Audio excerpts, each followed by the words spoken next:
Hello, welcome to Talkin Business.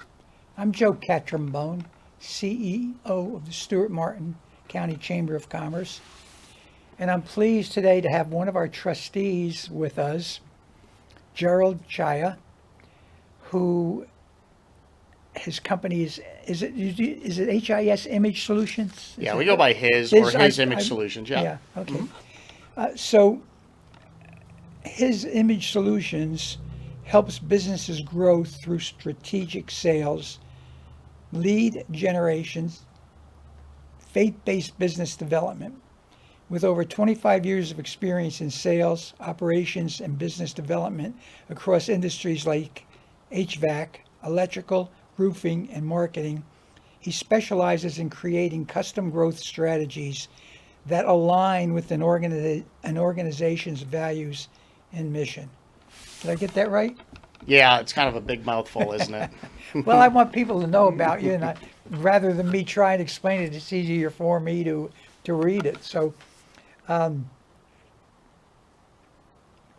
we'll get into one of the things I like to ask people. And by the way, I think I mentioned you're a trustee. Thank you for that. Oh, you're quite welcome. What brought you to Stewart or Martin County? I always like to find out, because we're such a small speck on the map. Sure. And it's interesting how people get here. So Got the long version or the short one? The short one no, could be both. Well, I'm originally from Connecticut. Went to school in St. Augustine, Florida. Got my degree in business, and then decided to. St. Augustine was a small town, much like Stewart. Great town. I love it. It's a beautiful Yeah, town. it really is. That's really old Florida. It I is. didn't mean to interrupt. No, you're fine. You're fine. I could talk about St. Augustine this whole time.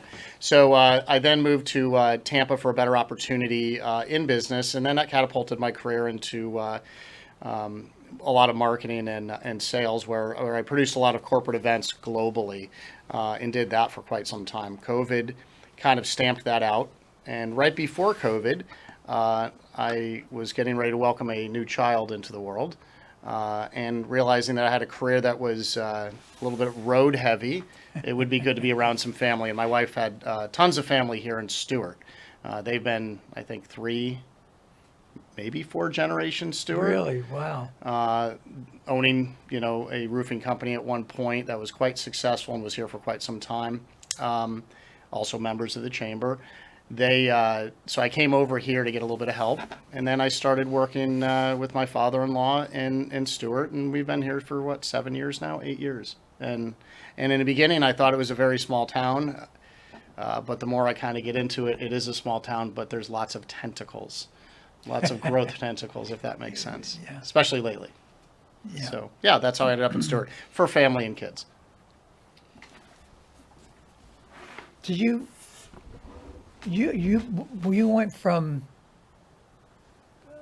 went to Tampa, Yeah. right? That big area, big. Was that a cultural shock for you? How did you, and then moving back, was that a cultural shock? So I think that's what's cool about life. It's just adjusting. So, going back a little bit, I originally wanted to go to the University of Connecticut. My father said no because it's too big. You will do terrible, because I was from a very small farming town in Middlefield. So I went to Flagler, which is a small town, much like Stewart. Right. And then Stewart kind of ran, from a business perspective, didn't quite have the growth that I was looking for. So I went to Tampa to find that growth. And when I was in Tampa, I did.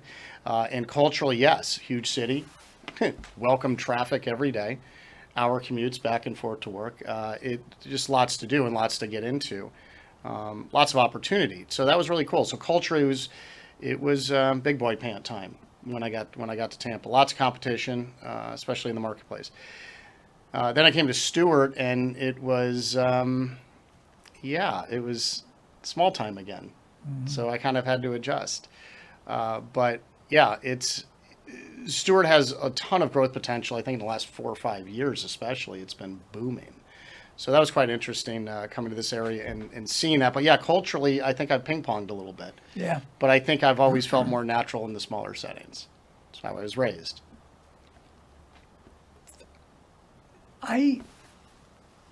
I wouldn't want to live in Tampa. I like to visit the west coast of Florida occasionally, not very often. I have a granddaughter that lives over there and a grandson that lives over there. I don't like the water. Do you like the water over there? It's flat. Yeah, I mean, but even the beach, Yeah. you know, it's like it's just different. Sand's different. It's definitely different here, and that is I didn't even talk to that. I think I've always wanted to be near the beach. That's why I've always found my way to the ocean. I think this side is a better side. I'd agree with that from a beach standpoint. Yeah. But yeah, Stewart's a great little town. Hopefully, it never becomes Tampa. Oh, it'll never become, because of the regulations. Just for instance, the 4-story height limit. That's never going to change. Yeah, So That you're would be never right. you're yeah. So, and then for all intents and purposes, Stewart has achieved, according to the Comprehensive Land Use Management Plan, Stewart has achieved infill.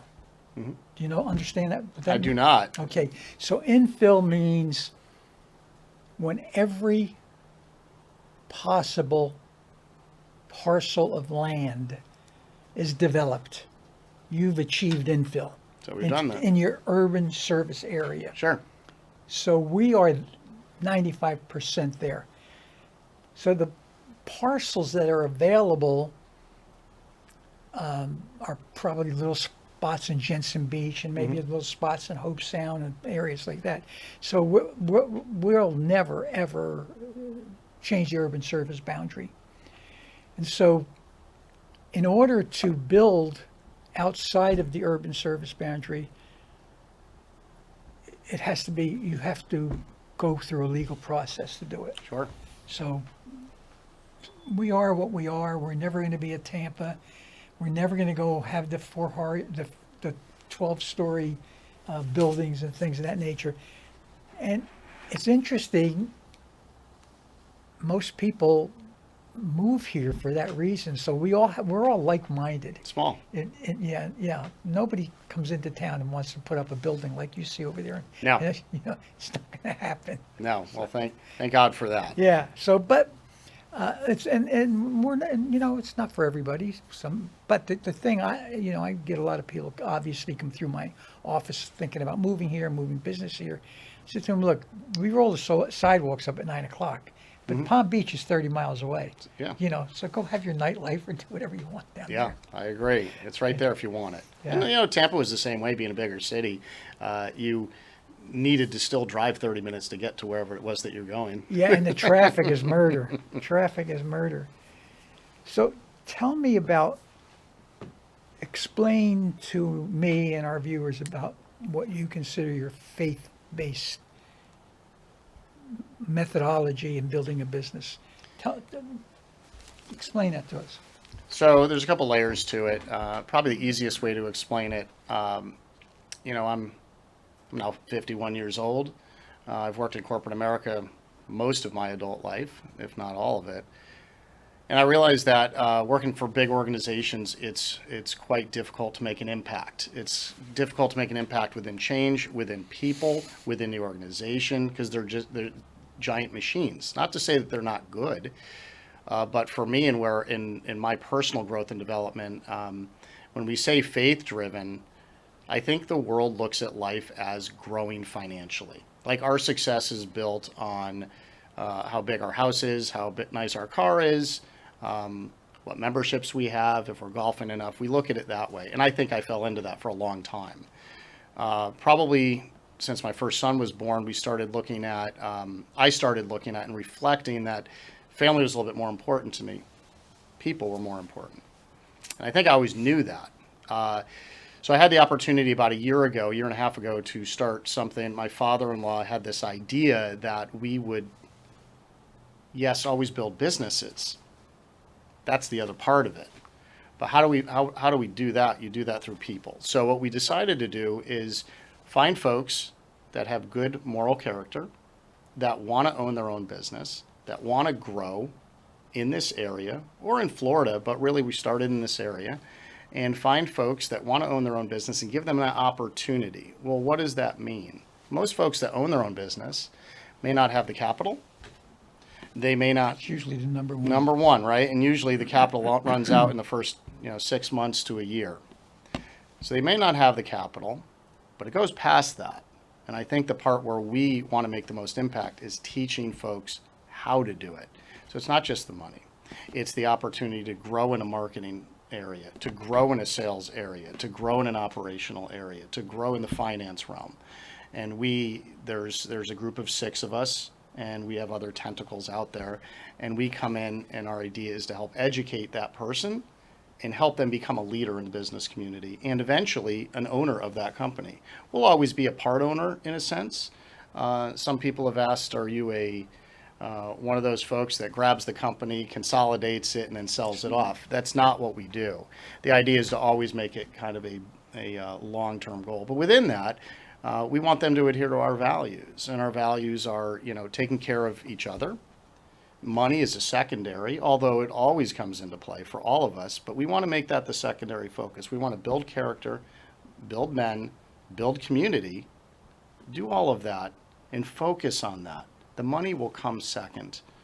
And I think in my life, the money has always been the first. So if we can do that. Now, what's been interesting in the last year, just like most businesses, we found opportunities within opportunities, and we're trying which way are we going here? So we're buying service-based companies. Ford Electric and Air is the first that we bought.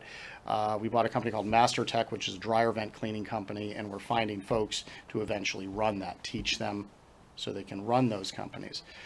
But we're getting sometimes these opportunities where there's a gentleman that's always wanted to design golf courses.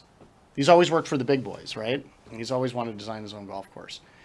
He had wanted to be the golf course design gentleman. Anyways, It's a tough business. it is, and I think you golf, if I recall. But he doesn't have the sales knowledge of how to be a salesman or how to build a presentation, but he knows how to design. So he's approached us and said, can we help him with that? So we can give him all the other stuff and become partners with him and help him build the company so that he can get what he wants. So I think our drive, basically, to put it in a nutshell, our goal is 500 companies in the next 5 years. Wow. It's a huge ask. Our goal is to take all the companies and consolidate them so you call for one lead and it kind of flow out through the whole ecosystem of services. That's where the golf course doesn't quite fit into some of it. But I think if we focus on the people first, then why not? Why couldn't it be a possibility? Whether we get to 500 or not, it's really not the point. The idea is, can we get enough people behind it that are growing? They're getting opportunities they may not have gotten. And how do we treat it not like a complete corporation? What's really cool is Stewart and Martin County is growing so much. There's a lot of service needs. So eventually we'll see where that goes. So we're pretty excited about it. But, there's other things that we do, like we'll involve prayer within each of these organizations, not forcefully. Of course, you've got to be real careful of that. But we want folks that just want to become better people. And then the business will just thrive. So do you recruit, or do people have to find you, or how does a client find you? That's an awesome question. So that's part of why we joined the chamber. I had been in the Tampa chamber for years, and years and years. That's huge. Huge, and I was on the board of directors for Meeting Planners International, so I'm very familiar with the way that type of thing works. And Stewart, we knew that we needed to kind of get our reach out there because buying businesses is very competitive market. We're finding getting them through business brokers is quite difficult sometimes. Getting them to find the type of business at the right time that we're looking for. I've actually gotten quite a few leads from Amy. Oh, she's good at it. The companies that may not have even gotten their way through the system yet.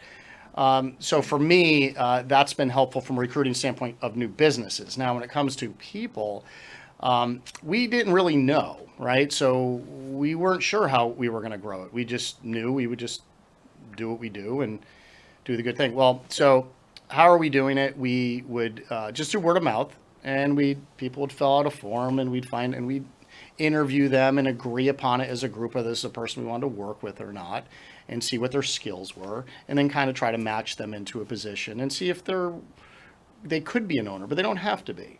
They may just be a salesperson for now, or an operational person for now, or maybe just fixing something for now.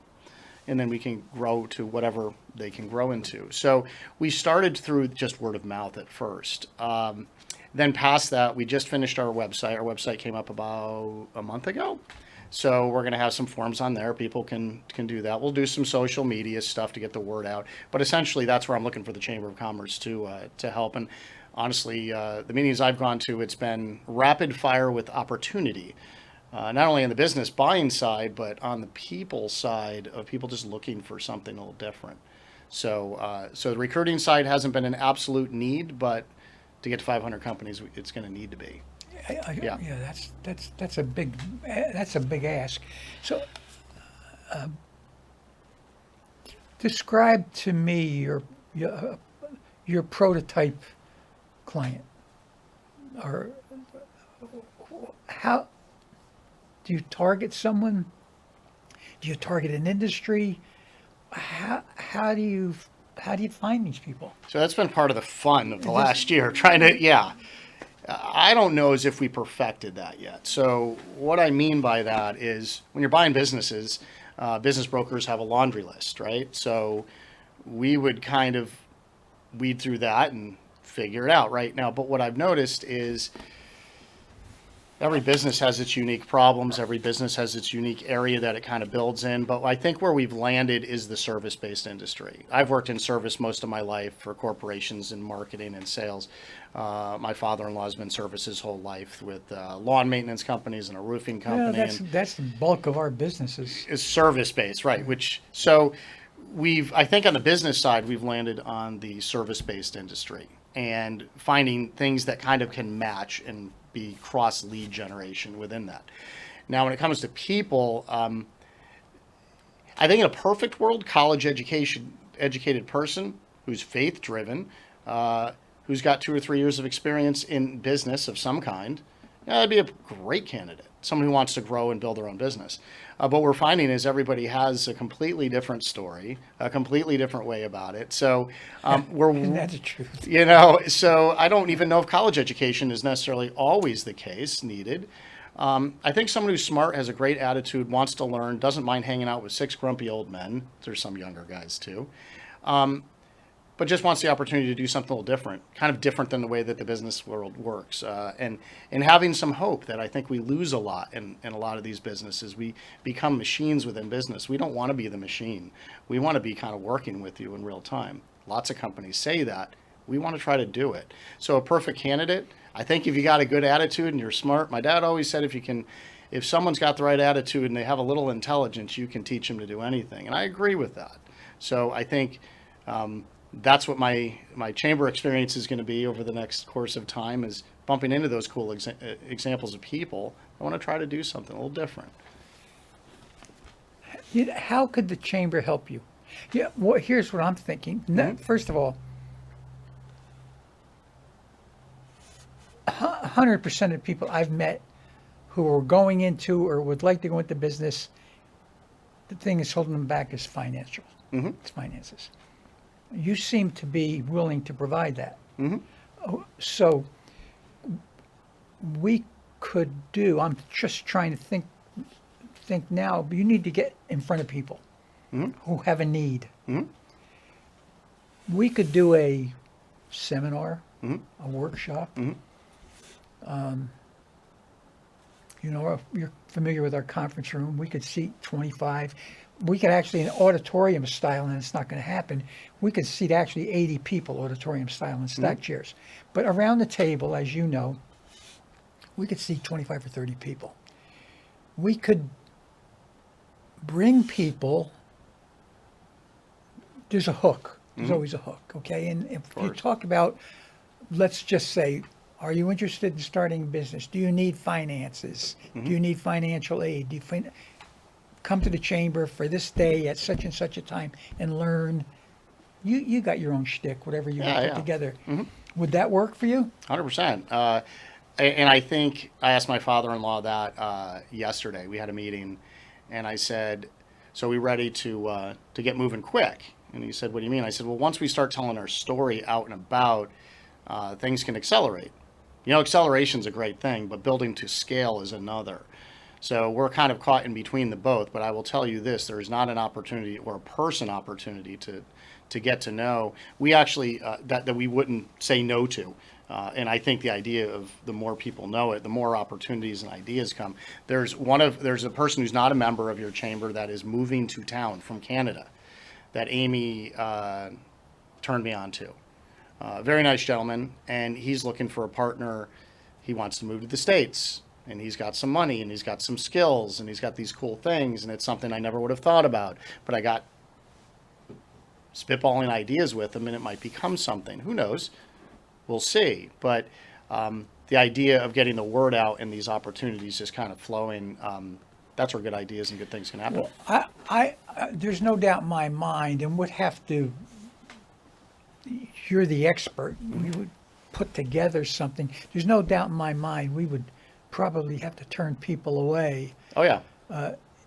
for an event at our chamber that you sponsored. That would probably have to turn people away because we don't have enough seats.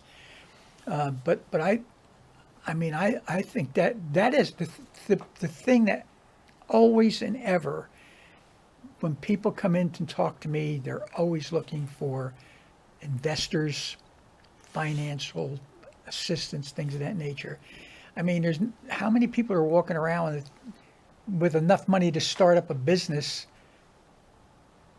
or they'd already been in. If they could afford to do that, then they've already had a business. So I think there's a need. I think there's a great need. I think you would provide a great service, and it would help a lot of people, including our membership, flourish and our business community flourish. We need to do that. Yeah, I absolutely would love to do it. I'd love to hear how we could do that. And I don't think, look, turned away sometimes is one of those things, right? And you think, well, maybe I'm not a good fit for whatever.